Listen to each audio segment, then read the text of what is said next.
I'm ready to go when you are. All right, baby. Let's get it. All right. So to kick off this college football six-pack, let's go ahead and state the obvious. We went 3-3 last week, 500. We'll be okay.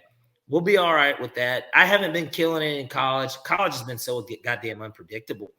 But let's go ahead and get you this six-pack. I think that we do have a winner here. I like the chances of 6-0, but I always do. So we'll start off with the first game I have on the slate. I've got Mississippi State at Vandy. Vandy is awful, people. I try to stay away from the layups, and I want to give you everything that's going to be competitive and that's going to have some real good money. But they always have good money if you touch the spread, no matter who it is. So Mississippi State at Vanderbilt, we're going to lay that minus 20.5 on them. I think that they should easily clear the 3 touchdowns. Vandy, like I said, they're kind of a stepping stone in the SEC. I mean, they're the first step. For those that have seen Squid Games, let's just look back to Game 5 of Squid Games. You had to pick that first step, and theirs is just flashing and fucking red. It's the easiest step to get. I feel like we send them to the ACC for Clemson, and we have the mega conference. You know what I mean? Yeah, well, that was scared of that smoke. Shit, Clemson better. What else we got? All right, and then in our next game, we got Syracuse at Virginia Tech. Syracuse has been playing really good ball, had a good chance to beat Clemson. We found out that Clemson just isn't that good. I mean, that's really what it is. Clemson is not that good. And every week we try and figure out that game where is Clemson going to get it together. They played really well at Syracuse. Syracuse is headed to Blacksburg this week. Give me Virginia Tech on the money line. I'm not a believer in a backup quarterback who, even though now has turned into the regular season starter because the starter is out. I'm not a believer in Dino Babers headed to Blacksburg, especially now that Virginia Tech's dropped 2 in a row at home. I'm going to slide with Virginia Tech this week. Next one. We're going a little ACC heavy. Wake Forest at Army.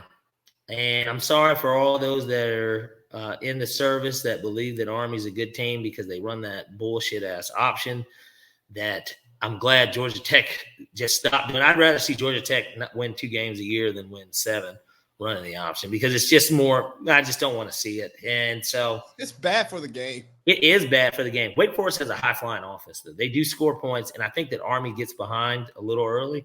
And if they get behind early, they're not going to throw. So at that point, you've got a whole week to game plan for this. Give me Wake Forest money line at Army. And then for the next game, we're on upset alert. And it's weird because they're favored in this game, but I think that everybody can just kind of smell the upset. You got number 8, Oklahoma State, a vastly overrated team. Yes, they ended up beating Texas, and Texas blew it for us last week because we should have won the Texas game. Sark, just on his knees. They didn't score, and they were up 17-3, and then they ended up losing like 32-25. It was 33-25 or something like that. It was.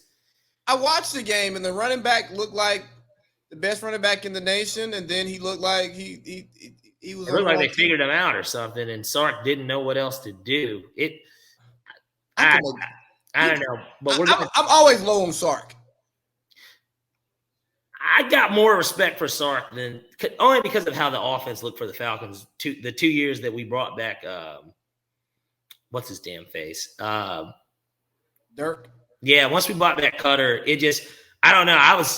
In the second year of Sark, Matt Ryan's numbers were the same as the MVP year. You're so right. I was starting to kind of damn, let's keep Sark.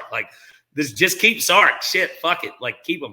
But either way, we're going to take Iowa State at home with the upset, even though on picks, the money line wise, it's not an upset, but we're going to go ahead and roll with Iowa State. I like them at home.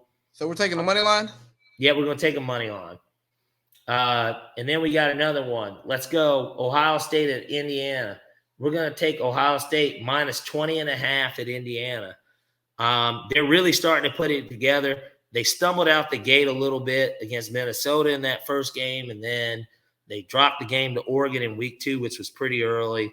But that offense is starting to get together. Ryan Day is putting the team together. We know they got the athletes.